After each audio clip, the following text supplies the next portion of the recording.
Ladies and gentlemen, boys and girls, cats and dogs, anyone or anything with an ear or two that is listening right now. This is the show, the extravaganza, the podcast.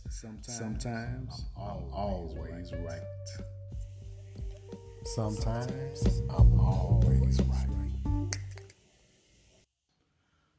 Welcome to episode 8 of Sometimes I'm Always Right podcast.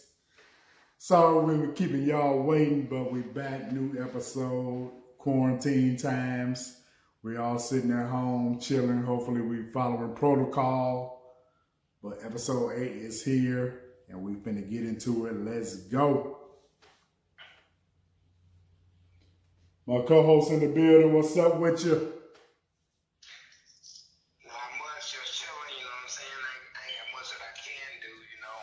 With Netflixing it up, you know what I'm saying? Practicing my social distancing, keeping these females away. You know, I gotta fight them off. You know, it is what it is. Okay. I feel you. So, but go ahead. Oh yeah, we gotta start with the main thing going on. Everybody affected by it. Sometimes we just focus on the sports on the Sometimes I'm Always Right podcast, but now this is a pandemic that done put a hold on everything, including sports. So now we have to switch our focus. I mean, we still don't talk about sports, but the first thing on the docket has to be COVID-19. Coronavirus is taking over the whole world. So we got to go on and get into it. We got to go on and talk about some things that's going on about it. Get into the what you should be doing, what people are doing. So we're going to go and get into that right now.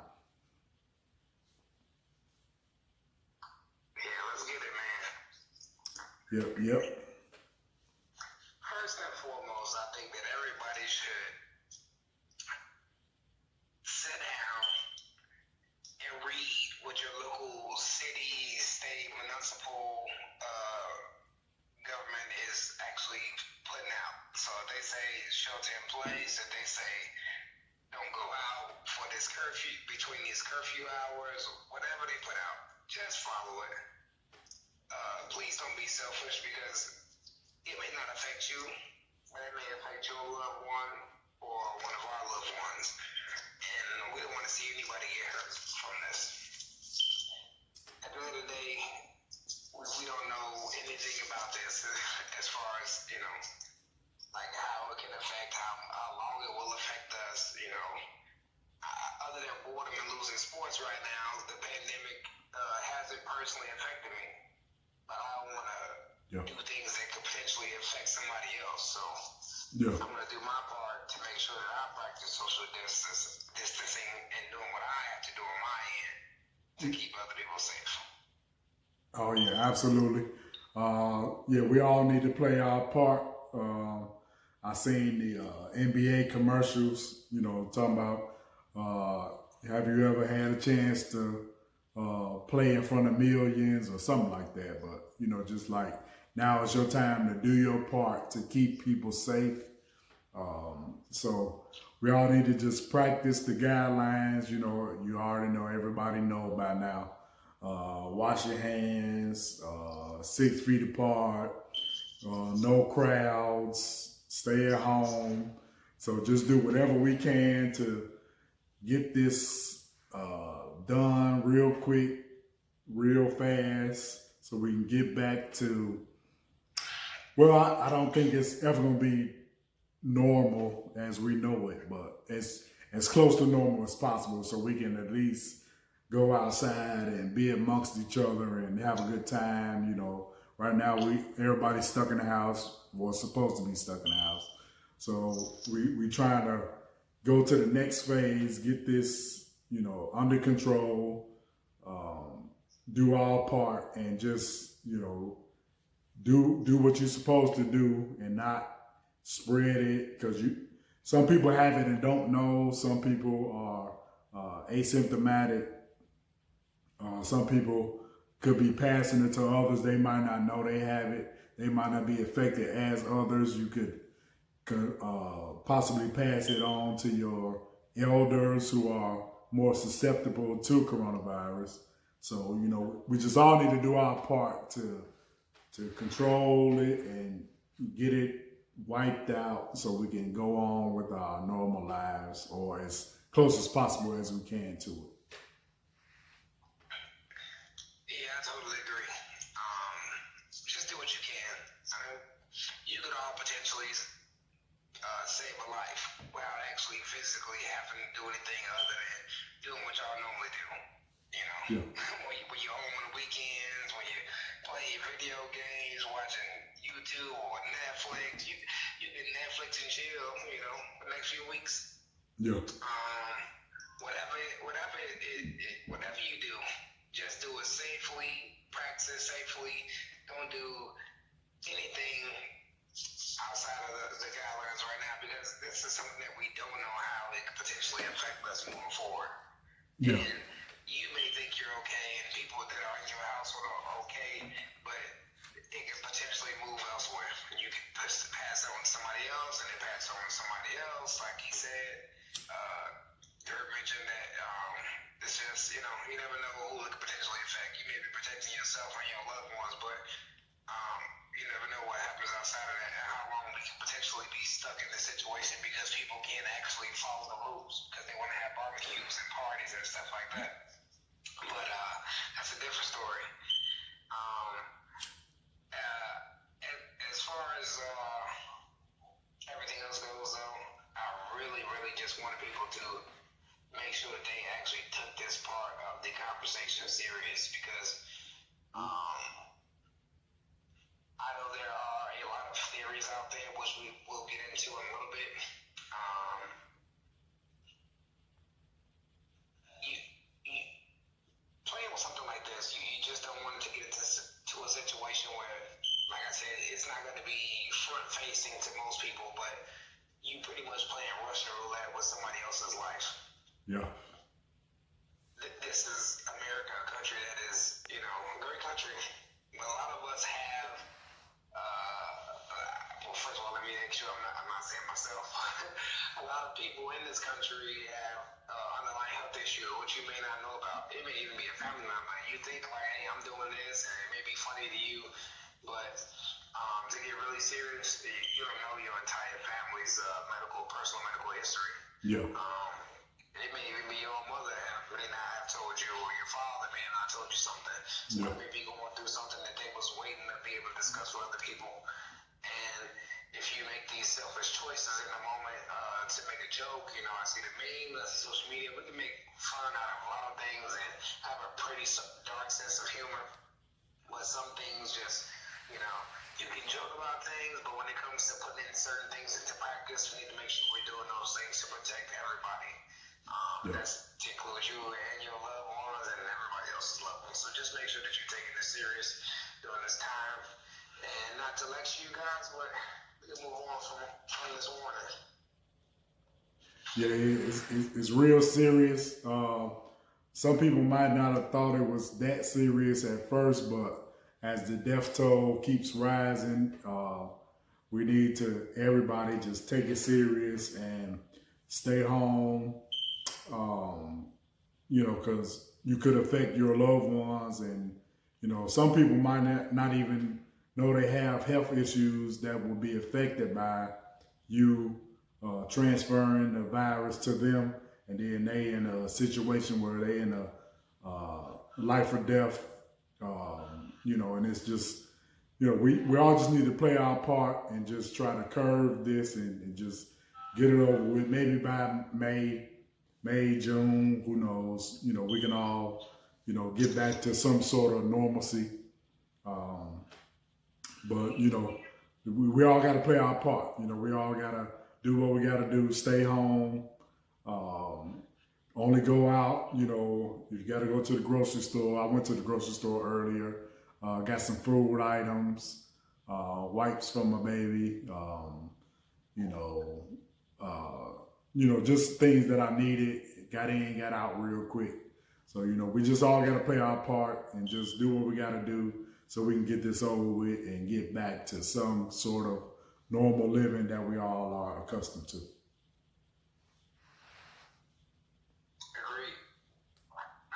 Yep.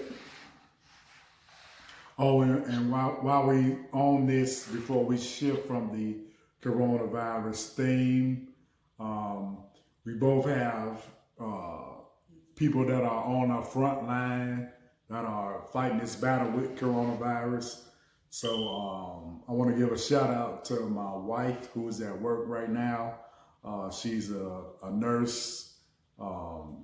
She's fighting this battle on the front line. She's doing a tremendous job. I want to commend her, give her a shout out, give her props for making this. She's helping this, go away. She's doing her job. She's no days off. Me, myself, I've been having the last 3 weeks off at Volkswagen. But, she's a nurse, so she don't get no days off. She got to go in and face this thing head on.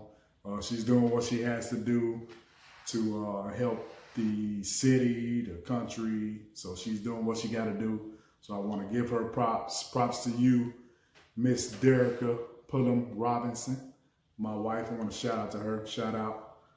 Keep doing what you do. We appreciate you. All you frontline workers, salute to you. Big salute. Because, all the nurses, the people working in the grocery store, cops, policemen, policewomen, we salute you. Keep doing what you do. We much appreciate you. Keep doing what you do. Salute. Big facts. I'm going to go ahead and give you a pat on the back to Derek, sister-in-law. We appreciate you all. As some of you know, because this is a really personal podcast, mostly family and friends supporters until now. I've got some new people supporting us, but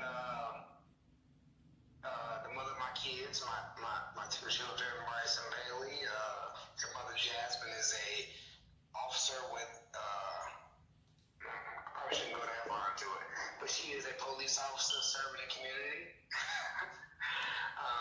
Yep, Jasmine. Salute, Jasmine.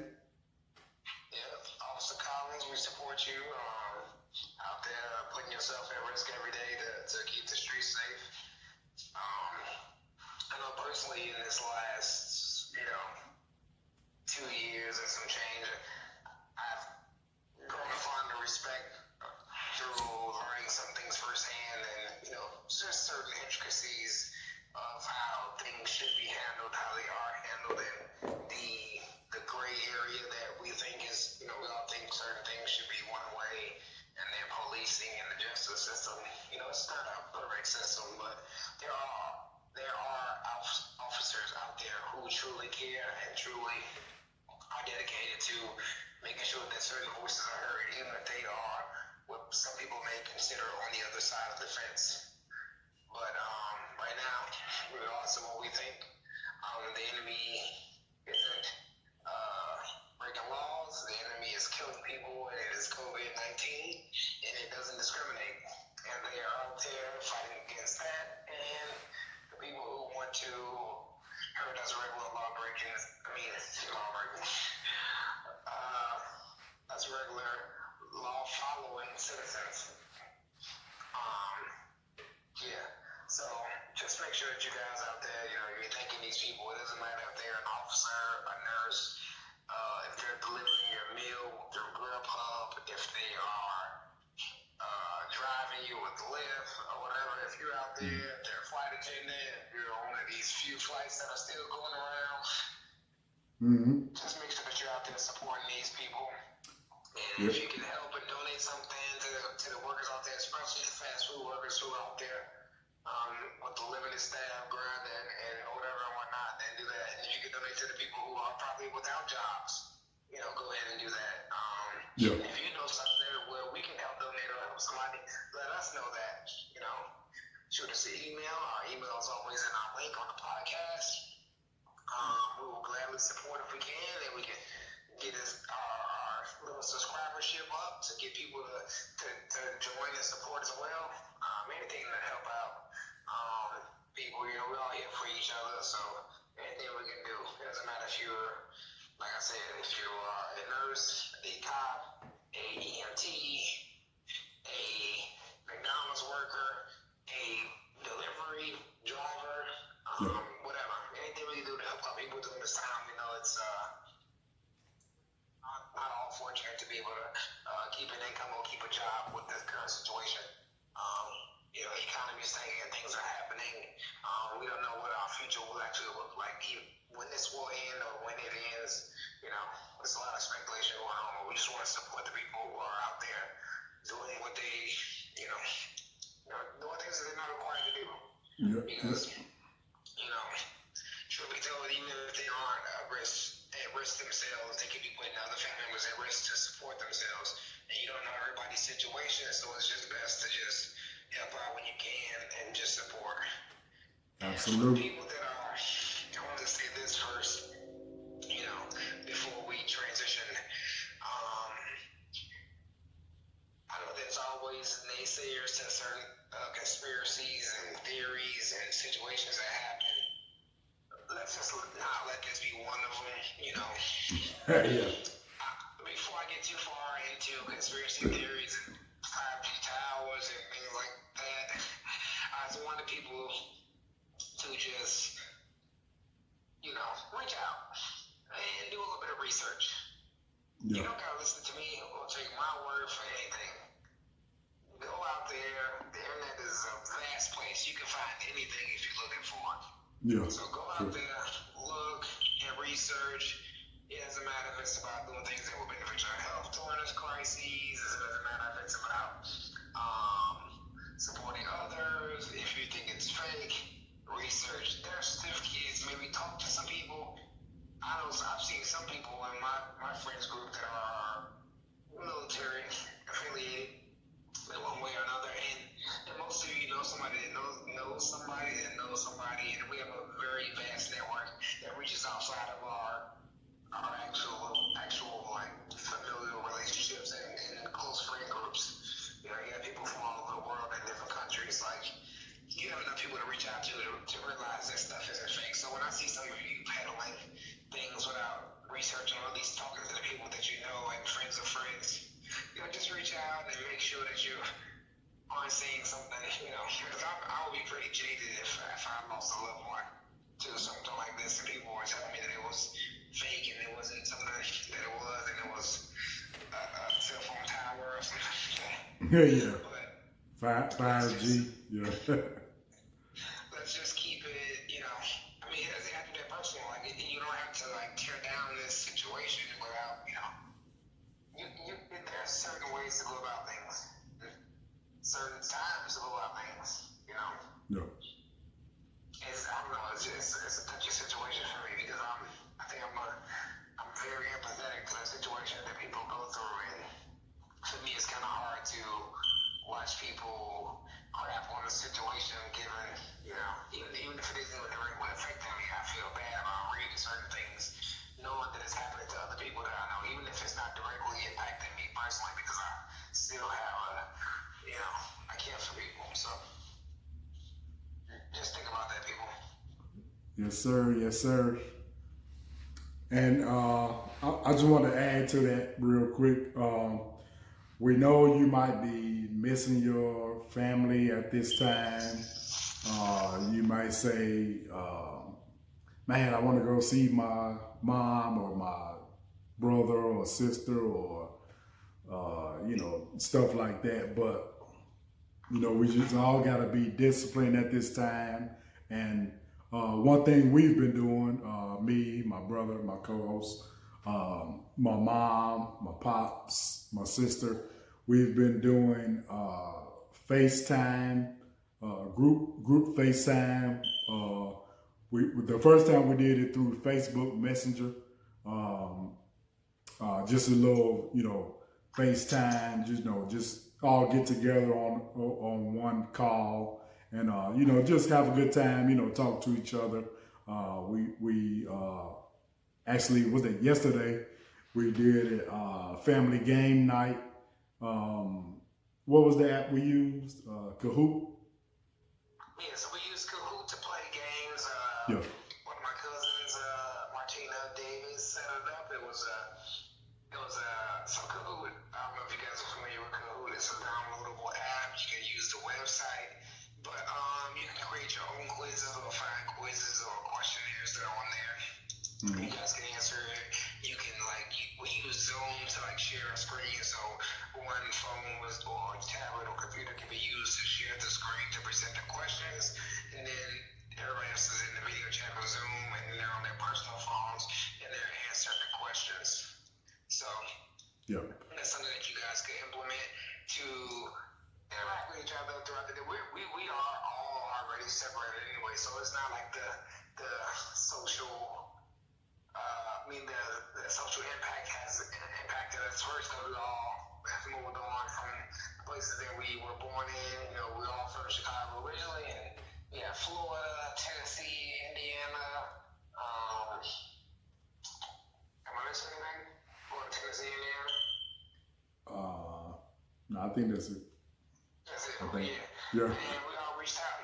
First we did, just for my siblings and my parents, we did a group chat. Share baby pictures and talk and just, it's turned up a little bit, did a TikTok dance yet, but we're going up to it. Yeah. Got a collective one at least. We've just been communicating and just staying in touch, and that's something that we try to do normally, but given the situation, it just made it a little bit easier to do it because everybody was home, everybody's schedule was at least somewhat similar enough to be able to interact more.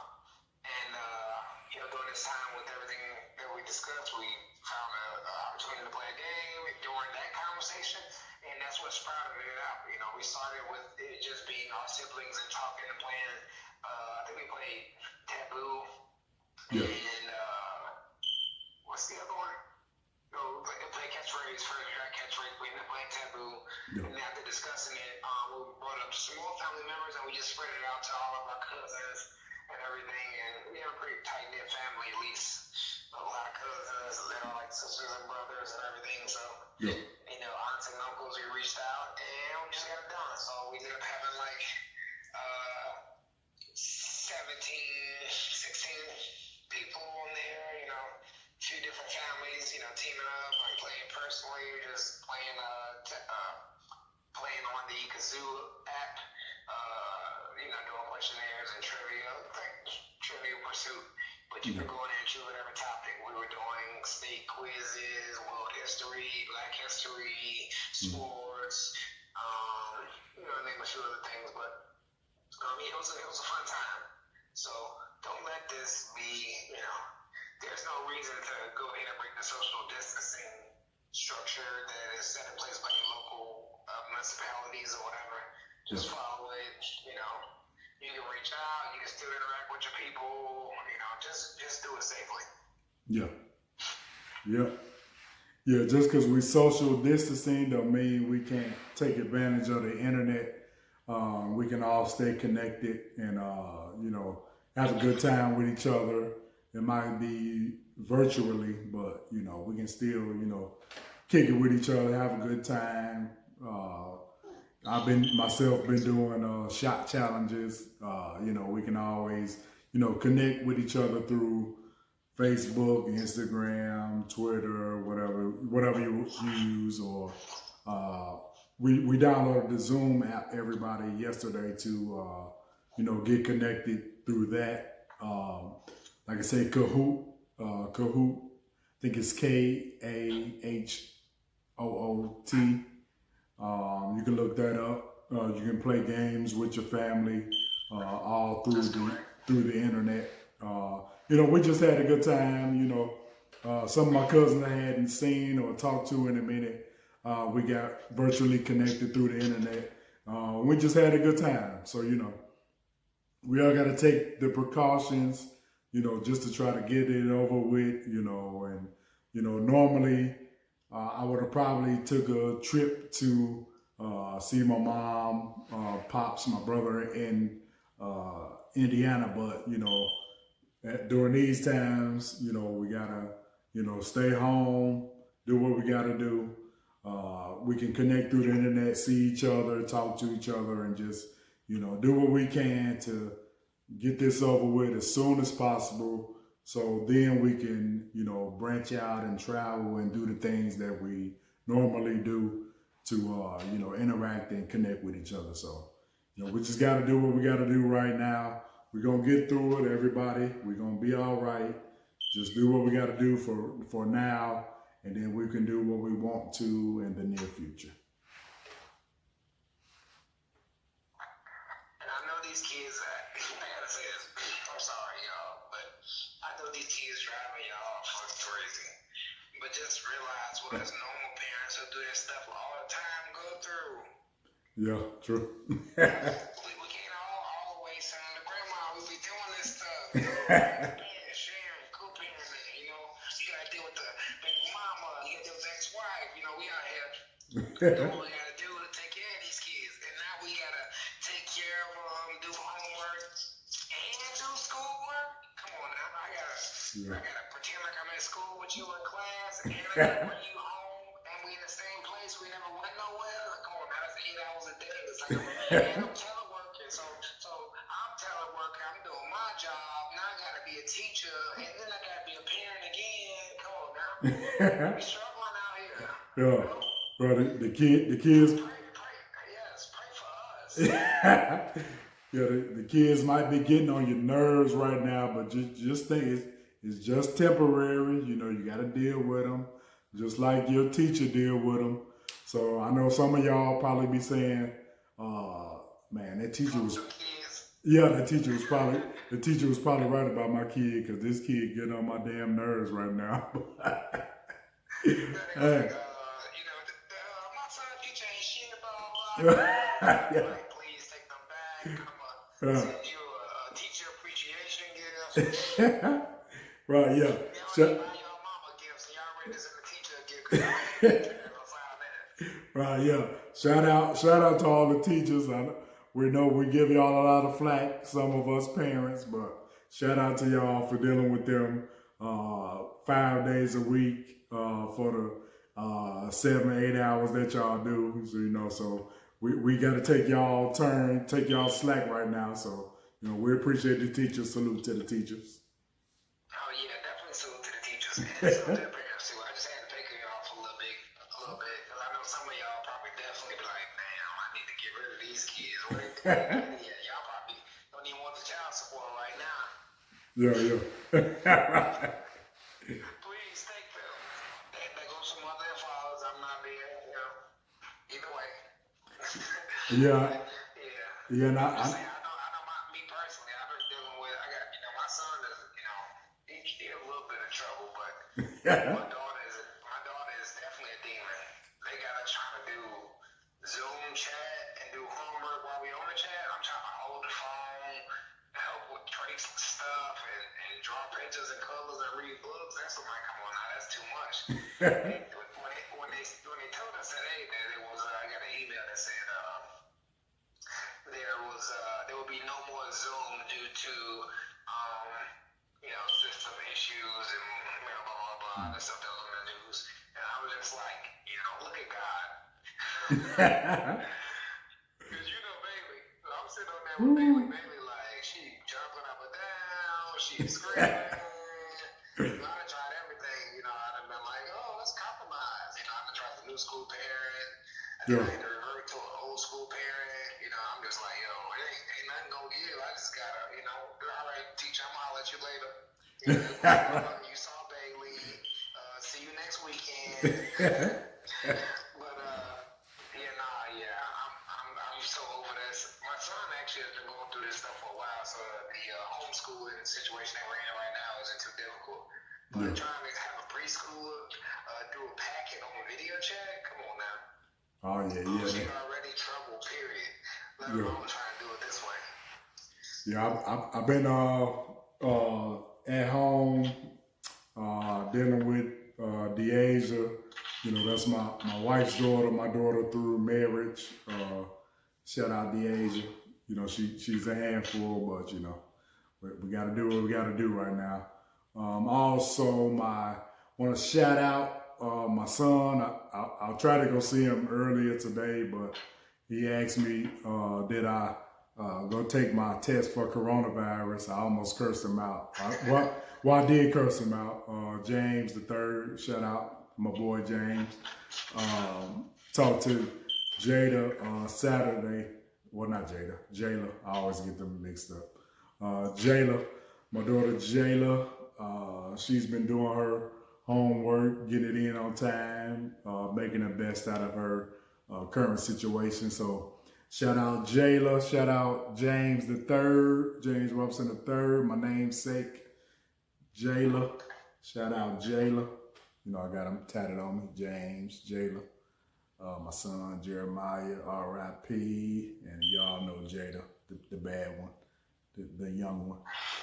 So yeah, you know, shout out to the kids. You know, I mean, this something they haven't had to deal with either. So you know, it's a learning experience for all parents. You know, we just got to deal with it. So we gonna get through it. We're gonna be all right.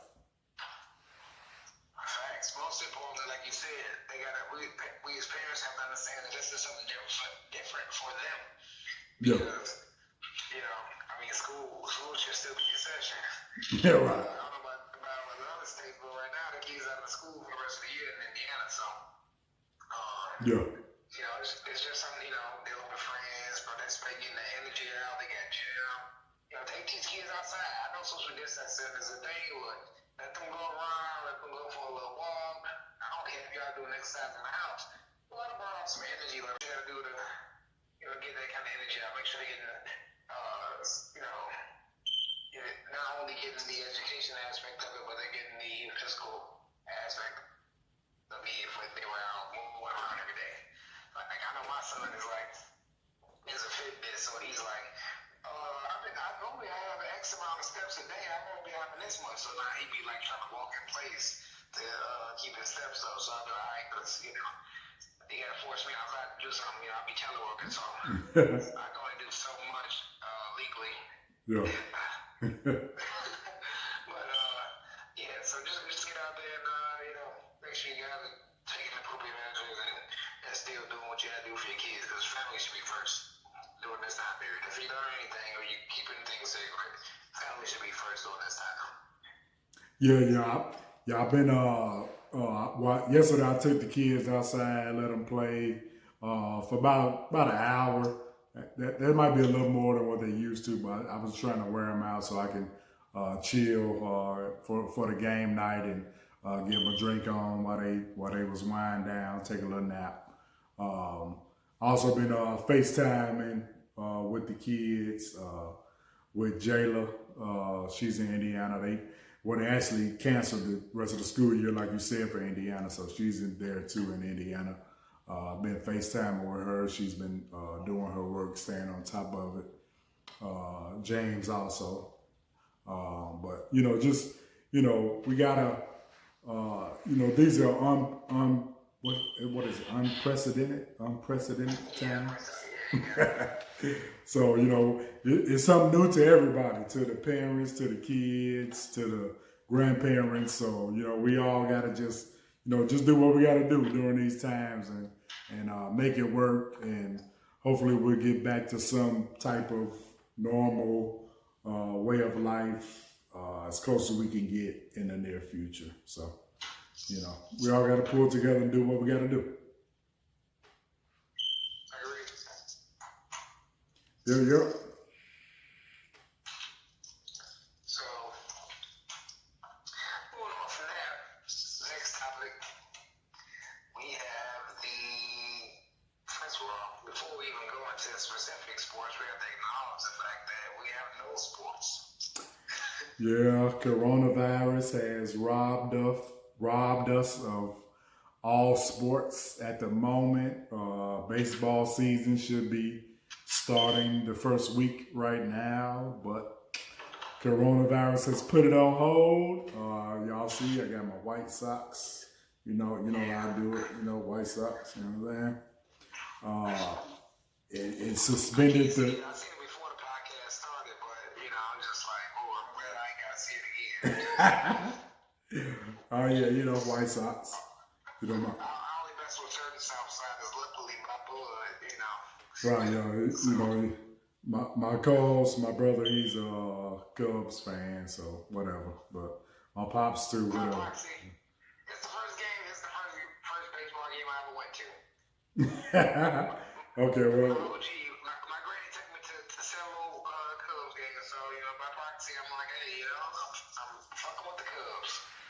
Okay. Back then we had Sammy Sosa, Black Sammy Sosa. You know what I'm saying? Shit was lit. Yeah, I understand. I understand. I still rep Chicago. I mean, besides the Steve Barber incident when I got fucked up all the World Series in Chicago the first time, I still supported the Paul Miracle and those guys when they won back for Southside. 2011, yes sir. White Sox championship. But I was right there turning up for my granny last time. You know what I'm saying? She was like, I wish you'd got to see that one. Oh yeah, right. Our West Side granny, she was a devout Cubs fan. She used to curse me out. I used to come with my White Sox gear. She would curse me out. She was a real Cubs fan. She didn't mess with the Sox, but I'm a South Sider at heart. I was raised on both sides, West Side and South Side of Chicago, but I ride with the Cubs. I was a little more South Side than West Side, so I ride with the Sox. So I think you said that wrong, but I'm right, yeah. I think I just said Cubs. My bad. Cross that out. I might edit it out. I might not, but I'll ride with the Sox. You're a Cubs fan. Good guys wear black. I don't mess with the Cubs. I didn't mess with the Cubs when they won the championship. What was that, 2017? So I don't know. I don't care. I think it was 20. I don't care. But I didn't care because I'm all about the White Sox. In Chicago, you got to pick which one you riding with. You got to ride with the Sox or the Cubs. I ride with the Sox. Some people try to, it's Chicago, I ride with both. No, we don't do that. You got to pick which one you riding with. Good, bad, indifferent, the other. You got to pick this one or that one. I ride with the Sox. So I disagree. Let's go. No. I disagree mainly on the premise that Chicago should be a loving city. We got enough violence to be right over sports. It should be. It should be. But yeah, I disagree on the grounds of that, and I'm sticking to that. Okay. I mean, I understand that some people share that same sentiment.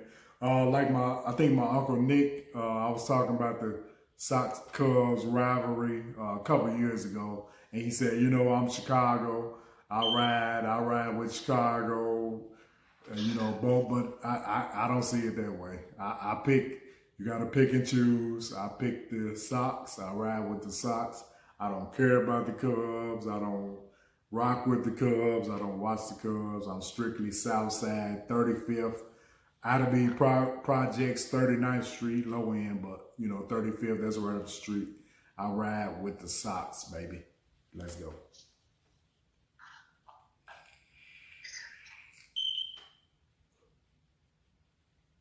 Enough of that Sox Southside talk. Let's get into basketball, so let's talk about that. Yep, well, obviously coronavirus has suspended the NBA season. So I think they talked to Mark Cuban a couple of weeks ago. He said the over and under was June. He took the under in May, but I don't know if that's going to materialize for the May startup, maybe June. They talked to LeBron and he was saying he doesn't recommend that they start the season without playing some regular season games and just going straight to the playoffs. But I don't know how long they can, maybe 5 games, 10 games, I don't know. But, if they want to get the season finished, they can't just say, oh, we're going to start where we left off. And I think it was 25 games, I don't know. But we can't play that many games. So you got to go on and start, get it over with, and just, go with the flow.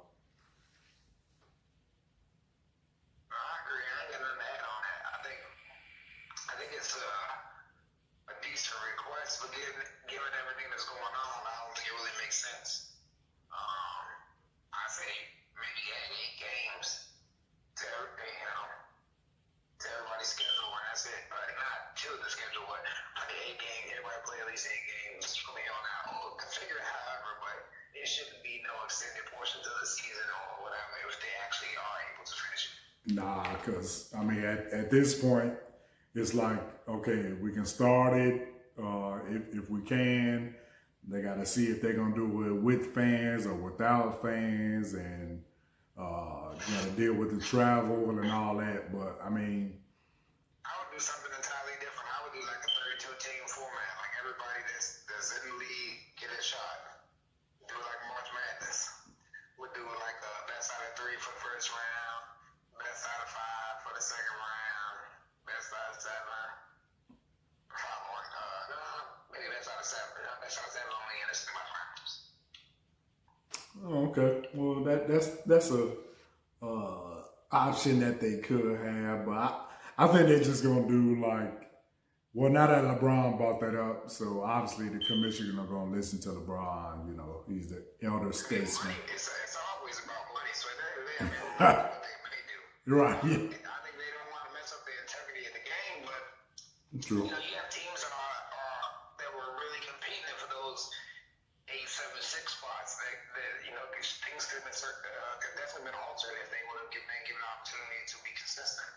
Like without this, kind of jumping in without this situation impacting what the integrity of the league. I don't want to say like it's some of the trivials. Trying to be careful with my words here, but you don't want to.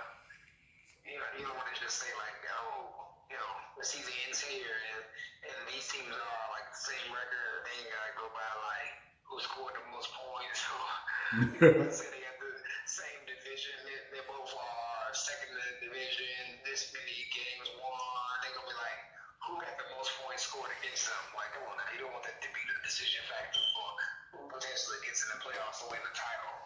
Yeah. Not to say that I think that matters in the Western Conference, because you probably only have 2 teams that actually matter there. But in the Eastern Conference, it may make a difference. Yeah, there was the West was at the bottom. It was I think Memphis has it as we stand now, and the Pelicans, Zion. I would have liked to see Zion and Bron go in the first round. I would too. You had Portland there. So, couple teams fighting for that last spot. So maybe if you give them 10 games, they can, hey, may the best man win and see who plays the Lakers in the first round. So, See who play the Lakers in the first round. And lose, right. They're going to lose anyway, but at least they get those extra couple game checks.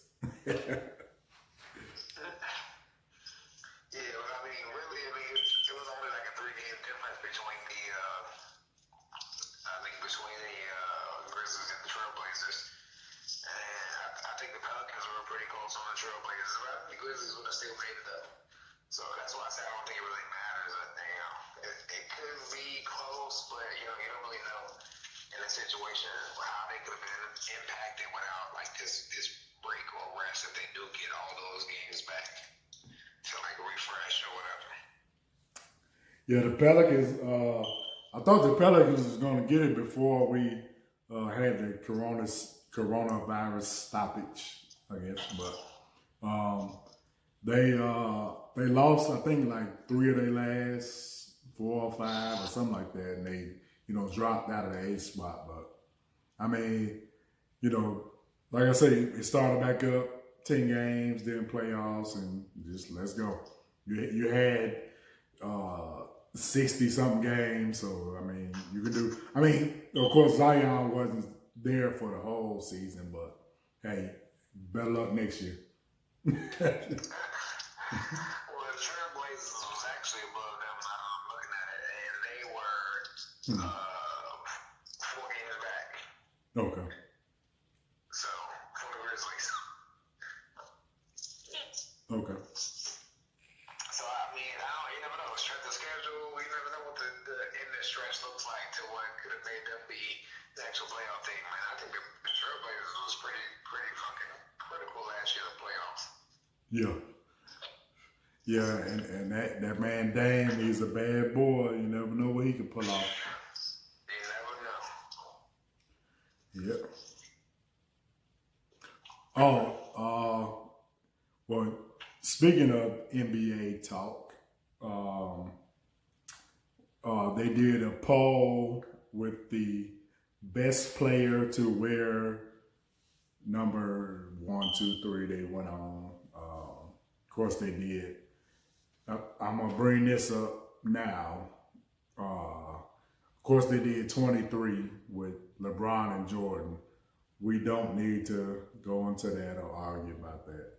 We all know Michael Jordan was the best player to ever wear number 23. He was voted the best, and we don't need to debate that. So LeBron was the best player to ever wear 6. yeah.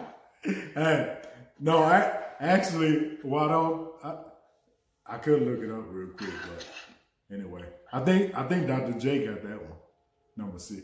Oh yeah. So he ain't even the best player to wear 6. right, yeah, right. But anyway, 23. We don't need to go. Jordan, go. So Shannon Sharp, he tried to debate this, but come on now. We're not debating that. Shannon Sharp didn't try to debate nothing. He was just fanboying on LeBron. You don't debate nothing. It's just LeBron. Yeah, right. Yeah. So one of the most intriguing numbers though was number 3, and obviously NBA fans know you gotta go on one hand D Wade, and the other hand, the great Allen Iverson. Woo! That was a pretty heated debate there. People chimed in all over the internet. Allen Iverson won in the matchup, even though Dwayne Wade has 3 rings and Allen Iverson has 0 rings, but you can't dismiss what Allen Iverson did to the NBA.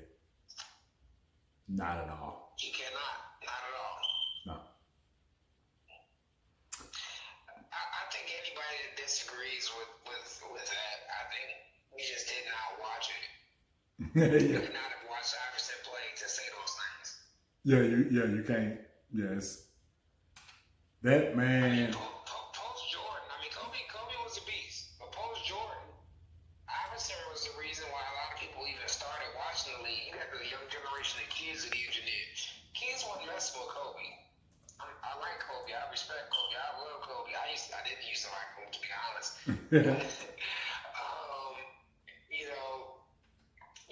Iverson engineered a new. The only person who had handles like that at the time before him was like Tim Hardaway.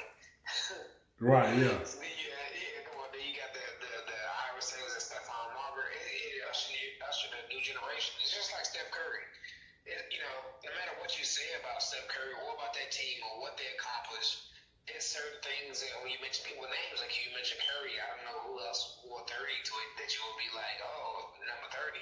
It's just certain things that you just have to say this person wins this. Yeah. Because sometimes it's bigger than like, oh, how many championships they have, oh, how many points per game, how many times did they lead the league in scoring. Iverson had an impact on so many levels. Man. And what it was just he took the sport to a different level, I think, in my opinion. Yeah, yeah. I mean, that guy. I mean, you first of all, let's just start on the court. This guy was undersized. They say he was 6 feet.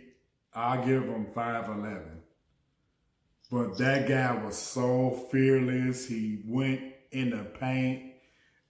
This was back when you can actually touch and hard foul NBA players, and he was getting knocked down, knocked out, bruises, sprains, everything. This guy came to play every single night from his rookie year. I mean, he did.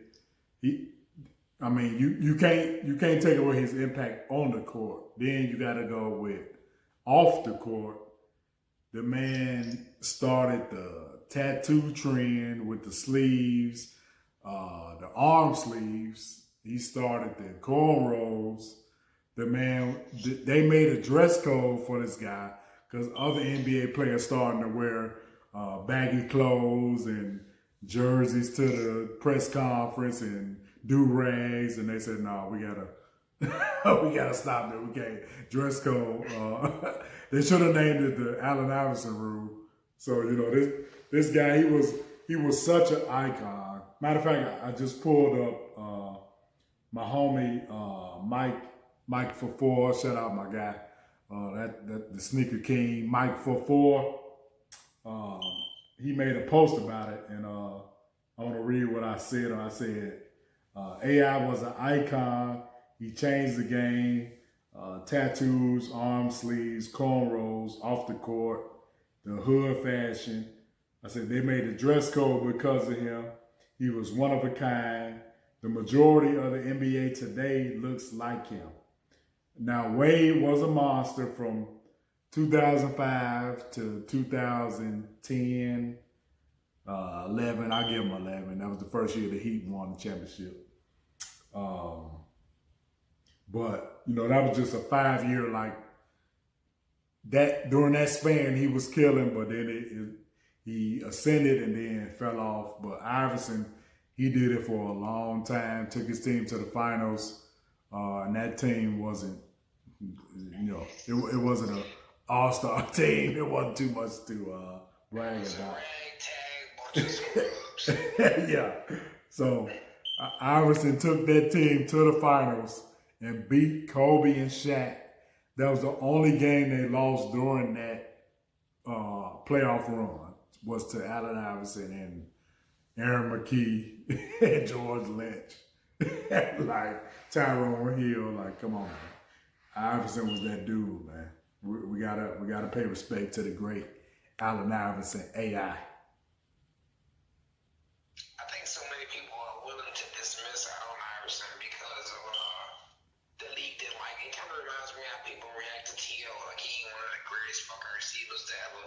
He put on a uniform. That's a good ass point. One of the greatest fucking players ever put on a uniform. Exactly. Like, yeah. It's like it's like I don't know. It's because boxing, you see, it's weird because you see people will, regardless of race or gender, they will put Muhammad Ali on the pedestal. They'll be like, "Oh, Muhammad Ali, the greatest ever." They can say that. I think because it's timeless and it's widely accepted. They will not accept Floyd Mayweather. And it's not about his personal issues. It's just about the fact that he's loud and boisterous and they don't want to hear. Like, even with Deontay Wilder, I'm not a Deontay Wilder fan. But I know people that don't like him just because he don't bow down and bitch up. And then, Iverson has this unapologetic personality, and I think a lot of people just don't like that. They want to see people just like they want to act like it's about being humble, but it has nothing to do with it. They just want to see them be subservient to other people. Yeah. And I like these people from the beginning just because they themselves, also who around them and whatever and whatnot. Iverson will always be a goat to me. That's one of my favorite players. If it ain't Jordan, it's Iverson for me. Oh yeah, that's Jordan, Iverson, then T-Mac for me. Those are my first two. I got to go with Jordan, number one, my favorite player, Allen Iverson, number 2.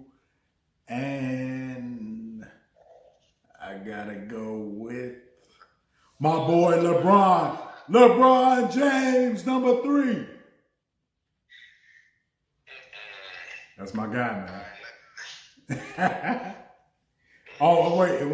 While we talking about Allen Iverson,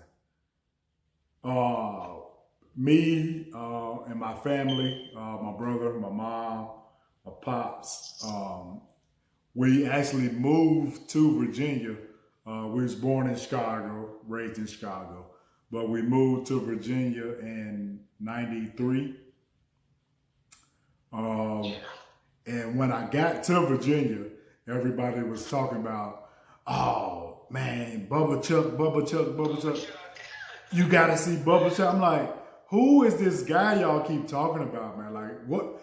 I didn't know his real name. They just kept calling him Bubba Chuck. So, and like, man, right, you gotta see Bubba Chuck play Bubba Chuck. I'm like, okay, man, y'all keep hyping this dude up. Like, I'm from Chicago. The ballers in Chicago, high school, we got the ballers in Chicago. So I'm like, okay, let me go check this out. So I actually rode my bike to the gym, stashed my bike in the back in the bushes so nobody wouldn't steal it. So so I'm like, man, let me see this dude y'all keep talking about. So they're like, Allen Iverson, number 3. I'm like, okay, let me go check this guy out. So I get to the gym. I'm watching, warm-ups. I get to the game before the game starts, watching warm-ups. So I'm looking at this guy. I'm like, this can't be the guy. This little guy y'all talking, man, come on, man. This little dude, this is y'all keep talking about, man. Like, come on, man, for real. So I'm like, okay, I'm a white. So in warm-ups, he's just shooting threes, warming up. Ain't doing nothing to, laying the ball up, did a couple dunks. I'm like, okay, Then the game started and, woo, man. Soon as that game started, I said, okay, I see what y'all was talking about now, because that dude started killing. I'm talking about dunking on people, crossing people up. I'm like, damn. Everything they was talking about, he doing it right now. I gotta give him respect. Respect to Bubba Chuck, my guy Allen Iverson. Well, since then I was a fan. This was his, I think that was his junior year in high school. Man, that guy, he was a monster, man. First of all, the man wasn't just a monster at basketball. He was a monster at football. Yeah. He's a monster at everything. I was definitely gonna bring that up. Yeah, that guy was a legend. I'm talking about. I don't think I'm eliminating. I don't think I never seen a guy that talented at both football and basketball. That he was better at football than basketball. I told some people about that. They were like, "Nah, man, that guy was a monster at quarterback, man. Quarterback, he played quarterback and safety. You couldn't do nothing with him. And I told my homie, he was like, man, he was better at football than basketball. Come on, man. I'm like, okay, think about this. In basketball, he had to dribble the ball. And you see how fast he was. Yeah, exactly. At quarterback, he didn't have to dribble nothing. Just take off with the ball. Drop back. Okay. Oh, they rushing in. Oh, you think you're finna get me? I'm out of here. Like, that dude was a monster, man. Just imagine Lamar Jackson or Nick was right behind them. So we got the chance to see. Honestly, like while we talking about that, we had like he's been going to it. I'm still alive, like because he's been talking a lot. He a little older than me, so but I done been to the games. I done watched them. That's part of what got me into sports, watching Allen Iverson play quarterback, watching Vic play, watching Ron Curry play back then. And then Javon, watching those local guys, like, because football it wasn't taken that serious in Chicago. Nah. Even then or after the fact. Nah. Seeing those guys and how they play dual sports, and it's just different. Seeing, it was different then. It was a different time, man. Man. Allen Iverson was the man, and watch him, and Yeah. this is crazy. Yeah, see that was when the stars played both sports. See, now they pick a sport and specialize it in it, and they just play that one sport. That was back when they played both all year round. They played both sports. Yeah, because it wasn't. Now it's about AAU teams and money and sponsorships and. Yeah. It's not, I mean, I'm not saying it wasn't that didn't rear its head then, but Yeah. it's definitely different times. You didn't see it as much then, to the extent where players felt or young kids felt forced to focus on one thing. Because if you enjoy multiple things, why would you relegate yourself to doing? You never know. Yeah. I mean, you may play football and that may be your primary sport, but you may suffer an injury where you may not be able to be successful at your position in football, but in basketball, you can probably be a spot shooter. Yeah, you're right. Just small things, you never know. Right. Yeah. See. Now I think it's pressure from the outside people, the people that want to make money off of these athletes, because now. I bet you they have agents that I know that if you're a top player, there's probably people paying these kids' parents' bills right now. Oh yeah. If they 14 or 15 years old, I bet you they paying their people bills and trying to usher them into signing with them in 7 years. They don't care how young they are. Yeah.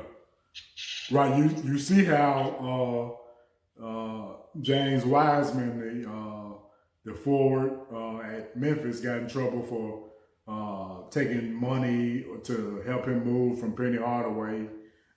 He got suspended this year. He foregone his senior year. He quit early to go into the draft. I don't blame him. They suspended him for something he did 2 years ago. It's like, come on, man. But like these guys now, it's just like you don't hear about these guys playing two sports. It's just one sport. It's just they pick the one sport they think they'll be successful in, and just play that. But like even LeBron James, he was a all-state wide receiver. It's like. I still think about that to this day. Like, could you imagine said LeBron played football? Man. That dude would be like Calvin Johnson 2.0. Man, right. 6'7", 6'8", just out there, just snatching everything. Like, come on, man. But he got the chance in high school to actually play football. But now you don't see that. No, but I don't. If you can name anybody that did it now, that's a top prospect in either of the sport and played another sport, I don't think you can, because you just don't see it nowadays. And it's definitely not as common. It may be onesies and twosies here and there, but it's not a thing that the people will be consistently able to say, oh, this person. Nah. Well, maybe at the most you might get track. They might run track.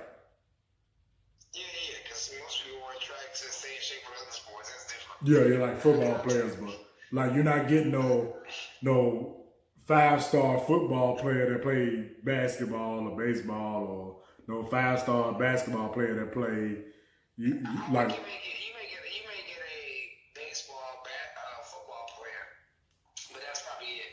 And you may get a wrestler football player. Yeah. But I think that's where the similarities start. I don't think there's anything else where people will be like, where it's common that they actually do that across the United States. Yeah, the only one I can remember in recent memory was Kyler Murray. That's the only one I could think of. That's why I said that. That's why I said that. Tim Tebow, Victor didn't play baseball and then get drafted by the Colorado Rockies. Right, yeah. Oh, yeah. You brought up, too, I'm glad you brought that up. Talking about, the athletes we saw in Virginia, Allen Iverson, Mike Vick, obviously he played basketball and football, but Rona Curry. That was the man. I'll be telling Man. I used to make him better on a video game because I feel so bad because of the injury injuries. I'm like, this dude the truth. Man, that guy, he was a close second to me. That was the greatest athlete I ever seen. Okay, like I was just about to say, he was a close second to Allen Iverson. Because you talk about dual sports. Yeah. You talk about Man. you used to be dry, like we still, we live right, you know that, but Yeah. we still live right down the street from this motherfucker. Man, that guy, man, like just like excellence at both sports, basketball and football. My God, that guy was Yeah. and His biggest mistake was going to your favorite school. no. Yeah. If Rona Curry didn't go to University of North Carolina, he'd probably be in the Burger Books. UNC, shout out. He came to my squad, UNC. Unfortunately, he tore his, I think it was Achilles. Yeah, he tore his Achilles. I think his freshman year. He was so good, they let him at North Carolina, they let him play basketball and football. That was his, what he wanted to do, so they let him do it because this man, if y'all go on YouTube and look up Ronald Curry, Hampton, Virginia, he played for the Hampton Crabbers. High school, he played for University of North Carolina, basketball, football. That guy is one of the best athletes that has ever played basketball, football. You can't, that man, he was so good, like such an athlete. He tore his Achilles at Carolina. He played quarterback at Carolina. He played point guard at Carolina too. But he went to the NFL and changed his position and played wide receiver. That guy was a man, bro. He changed his position after college, and was still productive. He still had some years. He played for the Oakland Raiders. Yeah. Man, that guy, if he would have tore his Achilles, he would be a household name. I agree. Man, that guy, he was a monster, man. Yeah, anybody that's from VA that was old enough around that time, you know Ronald Curry. And if you don't know Ronald Curry, you weren't playing no sports, you wouldn't be nothing, because you really have to be old enough. Like, I used to be like, we used to be fighting over, if I'm trying to watch cartoons, your ass is trying to fucking cut ESPN on shit. I'm like, like, fuck this shit. Sports channels and shit. Yeah. But that shit, when you're in places like that, that shit become a part of who you are. Yeah, man. And then you see these players and the athletes and stuff like at a level like that. Man. And locally, those guys are local heroes. Like, I remember going to the high school all-star game at the stadium, right where we lived down the street from after that, on Chapel. Darling Stadium. Yeah. And then they had the little high school all-star game and being able to get gloves and shit. I was just like, man. I knew these dudes was going to be stars. And I ain't got none of that shit. But, just watching Vic play, watching Iverson do his thing, and then seeing Ronald Curry. Honestly, Ronald Curry was going to be the biggest athlete ever out of Virginia. Yeah, I think so. Yeah, right, yeah. Right, it's just like certain guys you see, okay, we saw Michael Vick, Allen Iverson, Curry. It's like, these guys, ain't no doubt these guys going to be pros. They're going to be pros. In Chicago, Derrick Rose, Quentin Richardson, Jabari Parker. Right, he going to the league. They know it too. They know. It's crazy, man. I still think about that now. That's crazy. I ain't never, because it ain't taken like that back in the day. We was playing, football back in the day. I didn't even care about that because it was just the environment was different after we left there. As far as sports go. Mm-hmm. They take sports differently there too. Oh, yeah. Chicago, it's a basketball city. Yeah. Don't care about Right. Right. The Chicago kids don't even know how to play basketball, know how to do a crossover. Right. Well, I think Chicago football, only one I can think of off the top of my head right now is McNabb. Yeah. Yeah, that's all I can think of. I can't think of nobody. Right. Yeah. No, Calvin Hayden. He was a cornerback. He played for the Colts. That's the only other, like, I can't think of no other one. But basketball, it's so many basketball. If you've got the name in the basketball, you'll forget a lot of people. Yeah. Facts. Just through the 70s, 80s, 90s, 2000s, it's just too many, man. A lot of them didn't pan out. Some did, some didn't. It was just too many, man. It was. And honestly, the market for that stuff was different too. Because here's the way it is now, they probably would all have a chance to make it. Oh yeah. You know, at least play overseas somewhere, but it was just so competitive for what was going on at the time that, you know, you either had it or you didn't, and you had to have an opportunity or somebody to, you know, put you in that position to get there. Oh yeah. Now all you need is just to be alive, and then if you're halfway decent, some fucking 30-year-old scout, 34-year-old scout will be at your kid's high school, recording them and sending it to somebody who's Right. ESPN or something. Right, yeah. Making a highlight tape for you and all the things you do good, they gonna show him like, oh man, he cold.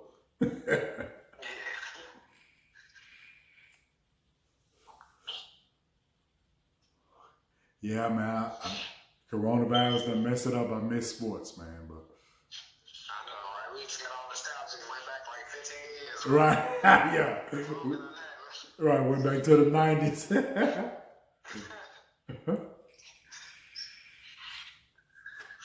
Oh well. Yeah, oh well. Hopefully it, you know, I was thinking like this actually may be an opportune time because, you know, with baseball and hockey not being able to just totally take over the airwaves, we may have all four sports at the same time. Yeah, yeah. Yeah, they gonna go on and go ahead with the NFL draft, virtual draft. So I thought they was gonna cancel it, but they gonna go ahead and do it. First they were talking about, you know, doing it the traditional way, but I know that wasn't gonna happen. So they're doing a virtual draft. So it's gonna take place, I think the 23rd, April 23rd. So we'll get to see who picked who. About 2 weeks, 2-3 weeks. That's gonna be crazy. Yeah, it's gonna be. I mean, yeah. I only say crazy because I hear, you know, otherwise, based off what I see on paper, I don't see why anybody would make any decisions. Right. The draft, the way it's set up right now, everybody's in a position to draft what they need in a position that they need it in. Yeah, I don't see the Bengals' biggest need is quarterback. I don't see them trading out of the first spot for quarterback. You know, but I'm hearing like, oh, they're more sold on now pickers. I'm hearing that. I heard that they went to that too. I don't see that happening. nah. Yeah, Tua is the biggest wild card right now. Biggest wild card. That's an understatement. Tua, man. Yeah, biggest wild card. I guess that's how we end up put it. Yeah, because I mean, he could. They've been talking about since he trading back and getting them. I don't think that like you got to go with Burrow because first. I don't see how that happens. Even still, if I was going to trade out, I'm not drafting either one of them. If I'm trading back, I'm going to draft my second best, you know, whatever I need second place. I don't need a quarterback. I'm going after O-line or linebacker, whatever. I think you need both of those. But I wouldn't go out of my way to draft another receiver who has a history of injuries. I may trade back for who I may predicted Houston analysts who possibly may have the worst pick next year to go ahead and, if it ain't me, the Bengals might fuck around and be crappy 2 years in a row. So, see if they'll be second or third. Yeah. And then try to go ahead and get old boy from Clemson. But I wouldn't. There's no quarterback in here that I would try to move around for. I'm gonna get what I get in my position, or trade back and move on. Like, yeah, you either sold on Burrows or you're not. I like Burrows in the situation that he was in LSU, but Yeah. the NFL is definitely a lot faster, and I don't know. I guess we have to be. Yeah, I think Burrow is a lot. If Burrow went to New England, he'd probably win a Super Bowl his rookie year. Woo, man.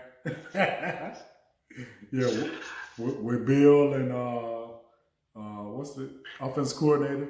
McDaniels. Yeah. That'd be crazy. Man. Right now, he going to Cincinnati, so that's why I'm like, Yeah, I think he's a lock at number one. Y'all got rid of Andy Dalton, so you gotta replace him. And what other option do you have other than Joe Burrow? Like, you gotta do it. Since Ohio kid, you gotta pick him. You gotta pick him.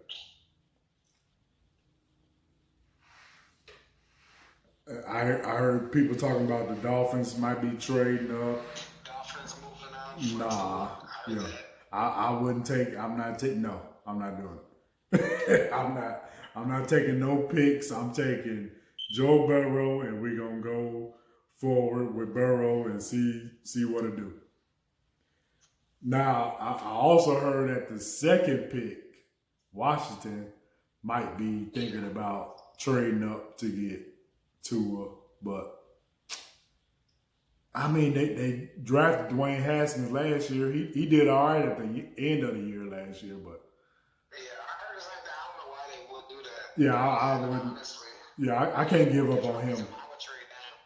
Yeah, I can't give up on him 1 year into the experiment. Like, let's just see let's see if he can expand on what he did at the end of the year and keep going up the trajectory.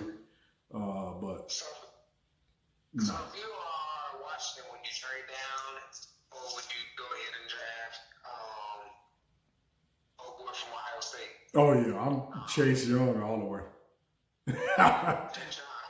Yeah, I'm not trading out of that pick.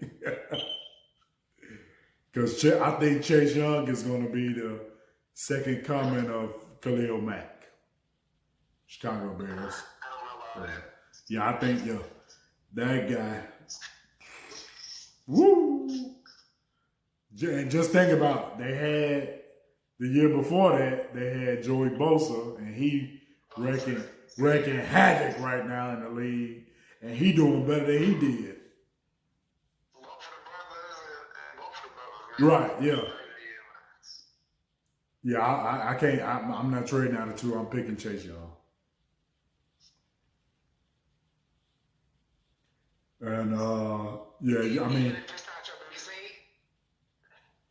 yeah, I just think he's a can't miss. I heard they were losing 3 offensive linemen to free agency. Yeah, Trent Williams. But I got to pick it's certain spots where you pick what you need, and certain spots you pick the best player available.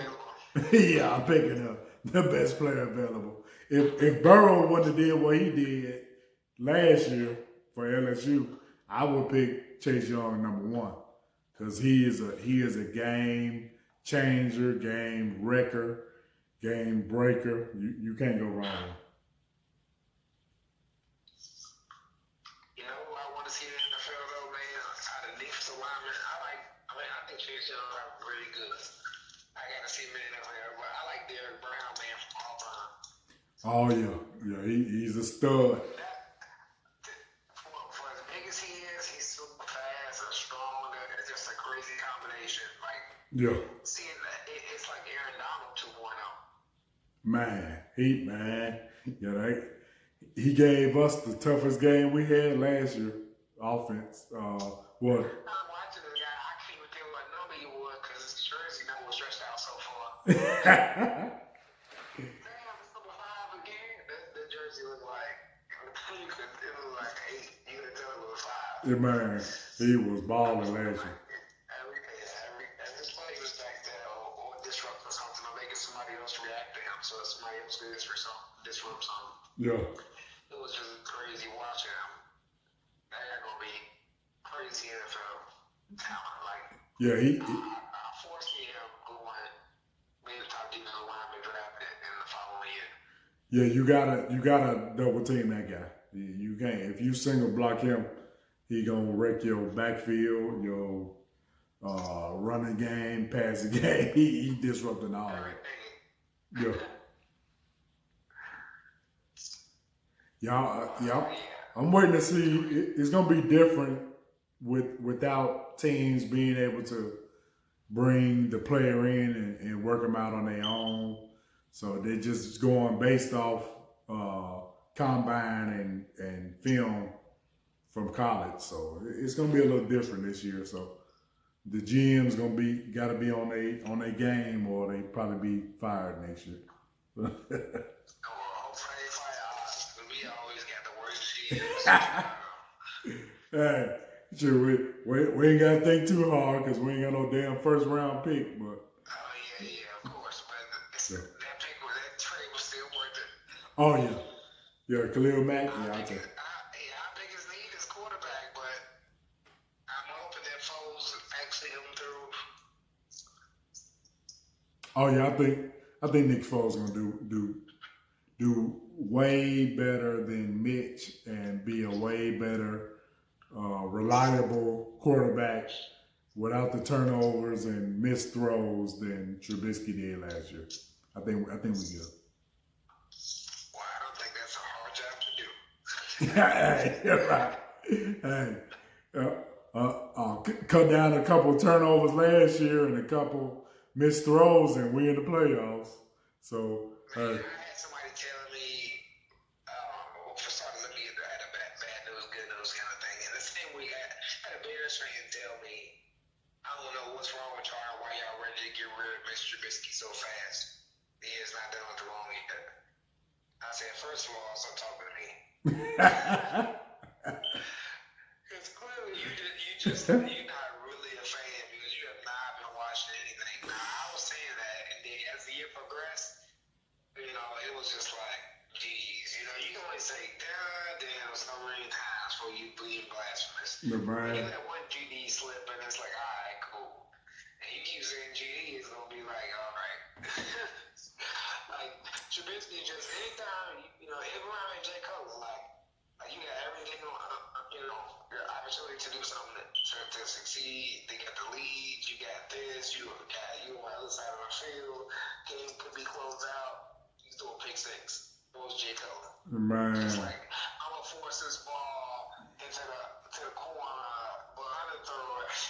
Even give my receiver a chance to catch the ball. Like it didn't make no sense to kind of tipsy man to do something. Man. It was an ego trip. It's like an ego trip every time he dropped back.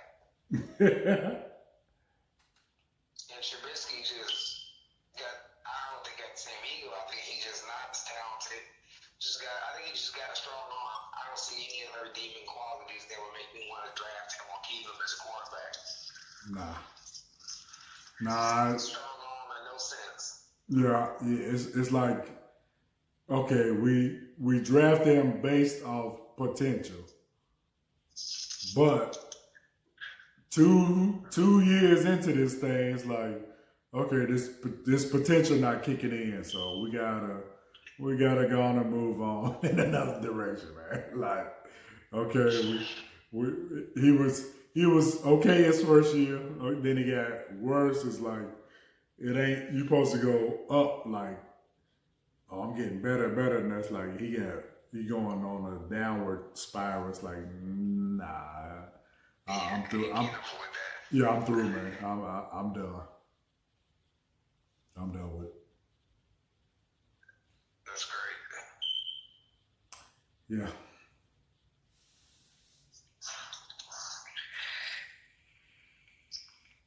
But I mean, we don't really have anything exciting as far as the Bears go for 2020. It's just Yeah. hoping that, I mean, the Foles pick up. I think it keeps us with a wild card that could possibly land us in the playoffs. Because we still always got a solid defense. And I'm just hoping that everything else just stands out and we don't mess up on the ball. Oh yeah. Shout out to I gotta give Pacers props on getting Robert Quinn. Robert Quinn Oh, yeah. at defensive end over Leonard Floyd, who is gone now. I mean, I used to mess with Floyd, but hey, you ain't get the job done, you out of here. We're going to replace you with somebody who's going to get the job done. So shout out Robert Quinn. Good pickup by the Bears. Let's go. Team Bears, bear down, Bears Nation. Let's go, baby. It's rare that you can be excited about being a Bears fan during the offseason because we do horrible at getting free agents and definitely horrible at drafting. Man. I'm just glad that we actually making moves. Like, Yeah. Julius Peppers was the first time we actually made a move. Yeah. They still trying to do something. Right. As fast as prime. A splash. Yeah.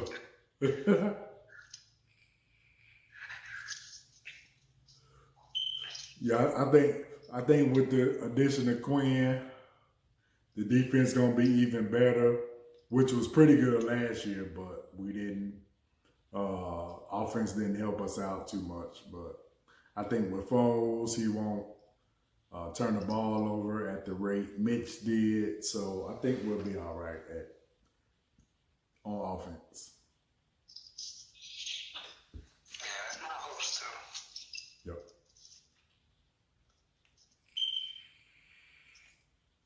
Yeah. So wrapping up football, we're talking about basketball. Yep.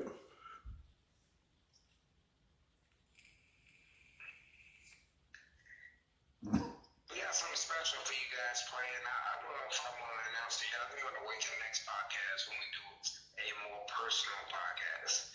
Next episode, which may be coming out this week, midweek maybe. We're just going to get on the mic and just shoot the shit. Talk about personal lives, talk about us as veterans and some things we experienced and just life in general, where we are now. But we got something special for you guys. Potential for you to help a great amount of people. And also maybe win something yourselves. Yes, sir. So, definitely tune in to the next episode if you want to win some money. And definitely share this and definitely reach out to your friends and get them to get on the next one and tag some people, we want as many people as possible. We haven't decided how we're going to navigate helping people. If we're definitely going to help some subscribers and followers via the channel on YouTube and based on the follows on Instagram once we put out the guidelines. But we're going to give out just some small prizes to people that follow. And then we're going to give out something to maybe a family in need or to one of the groups that are helping people during this crisis. But we're just trying to figure out the best way to navigate that as far as donation goes. So, we will definitely let you guys know as soon as possible, as soon as we come up with the logistics of everything and how we're going to work it out. So definitely tune in and definitely share, and we'll let you guys know. You got anything to add? Not really, just stay tuned. Like my bro said, we got some special plan for y'all. Giveaway to the supporters of Sometimes I'm Always Right podcast. So, just stay tuned. We're going to take this thing to the next level. And you can be involved. Listen to us. It pays. All